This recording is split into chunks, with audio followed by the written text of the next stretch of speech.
அரவிந்த் மற்றும் சுரேஷ் இருவரும் மர வேலைப்பாடுகளில் திறமையானவர்கள். அரவிந்த் எப்போதும் நேர்மையானவனாக இருந்தான். ஆனால் சுரேஷ் அரவிந்தின் புகழை பொறுக்காமல் பொறாமை கொள்வான். ஒருநாள் பெரிய கோவிலின் மணிக்கதவை வடிவமைக்கும் வேலை அரவிந்துக்கு கிடைத்தது. சுரேஷ் இதை கேட்டு இவனிடம் இருந்து அந்த வேலை பறித்தே தீர வேண்டும் என்று முடிவெடுத்தான். சிலர் பரிந்துரைத்தது போல அவன் பொய்யான குற்றச்சாட்டுகளை பரப்பி அரவிந்தின் நற்பெயரை கெடுக்க நினைத்தான்.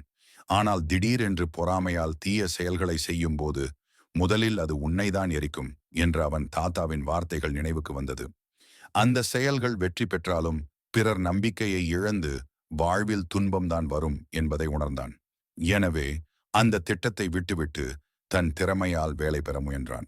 சில மாதங்களில் சுரேஷுக்கும் வேறு பெரிய ஒப்பந்தம் கிடைத்தது.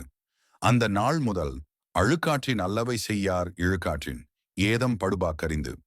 தீய வழியில் சென்றால் துன்பம் ஏற்படும் என்பதை அறிந்தவர்கள் பொறாமையினால் தீச்செயல்களில் ஈடுபட மாட்டார்கள்.